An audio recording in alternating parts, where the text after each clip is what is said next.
I know I said I wouldn't review the Realme GT Neo 2, but since AliExpress sent out a review unit, I said, why not? And now I have some thoughts after using it as my main phone, especially for someone who's coming from a Realme GT 5G.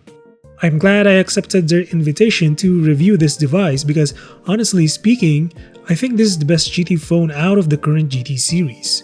Fortunately, even with the limited availability, the GT Neo 2 is available via AliExpress for $390 for the 8GB and 128GB model, and $450 for the 12 256GB. You can save more by using our exclusive $20 promo code RenzoC upon checkout. To all the followers, welcome back and thanks for stopping by once again. But if you're new here, we make tech videos of all kinds, so feel free to drop a sub to get notified of new content. The original Realme GT is the cheapest Snapdragon 888 phone, but despite its compact form factor, incredibly fast charging and incredible price tag, due to overheating tendencies of Snapdragon 888, Realme fans would still rather have other phones like the GT Master Edition or even the Poco F3, which is arguably one of the best value phones today. However, Realme finally listened to their fans and decided to release the GT Neo 2. While the first GT Neo resembles the original GT, it was using MediaTek's Dimensity 1200. But with the GT Neo 2, it's using the fan-favorite Snapdragon 870. It's not as fast as the 888, but it makes up for better thermal and battery management. And based on my testing, the thermals on GT Neo 2 are better than the regular GT. It still gets warm when you push it to its limits, but it requires more time before it starts to throttle, and the peak temperature isn't as hot, which is always a good thing when it comes to battery longevity. This is the one with 12GB RAM and 256GB storage, so it's not an apples to apples comparison whenever I bring up the regular GT. But I did notice a few things despite the massive RAM difference. For starters, the day-to-day performance between the two is identical whether it's browsing, scrolling, and sometimes gaming.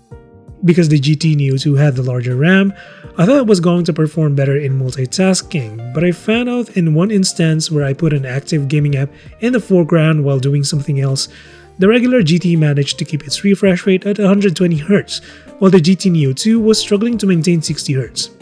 Again, this is one instance only, and not a lot of people out there multitask with a game running in the foreground, but I thought it was an interesting finding to point out. The display is slightly larger this time around at 6.62 inch, which most people are asking for from Realme and by far the largest they've released to date. It's also brighter at 1300 nits peak, but in standard mode the display is certainly brighter than the regular GT and is more viewable in direct sunlight. Their screens though, despite being AMOLED, are a bit different. Side by side, the GT Neo 2 is biased towards red, which is typical in OLED displays, but the GT is biased towards green, which makes the display less appealing in light background scenarios in this comparison. The touch response of the screen is faster on the GT Neo 2, but the difference may be only apparent when playing games. But the 120Hz refresh is unlocked for both Netflix and YouTube. The only thing that's bugging me with this display is the slight flicker when going home. But compared to what I see online, this is the least annoying flicker issue by far. The haptics is significantly better here with more satisfying feedback, and the battery is also bigger at 5000 mAh. With a bigger battery, the 65-watt charger takes more time to juice up this phone, but 0 to 100% is doable in just 40 minutes. As for the build, the matte finish on the back for this blue color hides the fingerprints very well, however the port selection is missing a headphone jack. On paper, the camera specs are the same as the regular GT, which features a 64-megapixel sensor, 8-megapixel ultra-wide, 2-megapixel macro, and a 16-megapixel selfie camera. But once you use them, it's a different story. The cameras on the GT Neo 2 is more optimized here. The sharpness, especially HDR, is vastly improved here as well. It's just better even night mode. You do lose the ability to shoot 4K 60 with stabilization, but in exchange, there's no crop happening here unlike on the regular GT.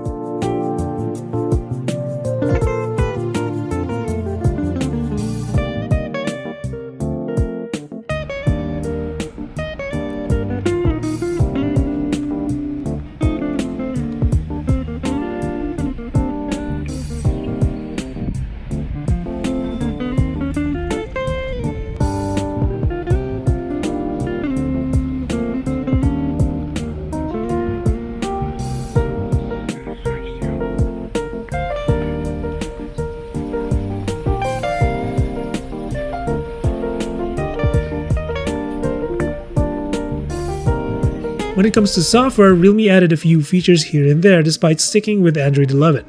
With the camera UI, the GT Neo added Starry mode for astrophotography and street mode that lets you capture a photo with a filter while simultaneously saving a raw format of that filtered photo.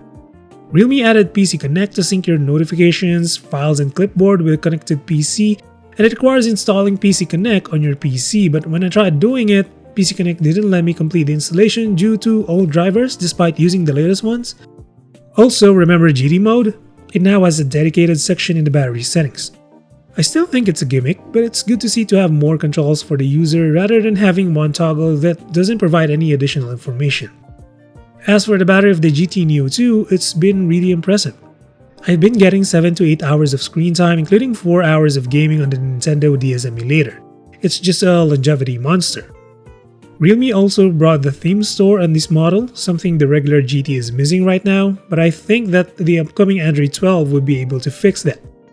The Dolby Atmos stereo speakers are also better. They sound louder and fuller. The ones on the regular GT were already good, but this is just plain better. But the biggest improvement I noticed is the mic quality. The one on the regular GT was really bad, it was teeny and weak. But on the GT Neo 2, this one has way better mic input. If you have yet to purchase a GT phone and looking for the best one, I think it's the GT Neo 2. It's not the most powerful when it comes to raw performance, but it balances it out with the rest of the device. The only real downside here is the headphone jack, but you're probably rocking wireless earbuds anyway. But if not, there are other GT phones to choose from. The biggest problem here is availability.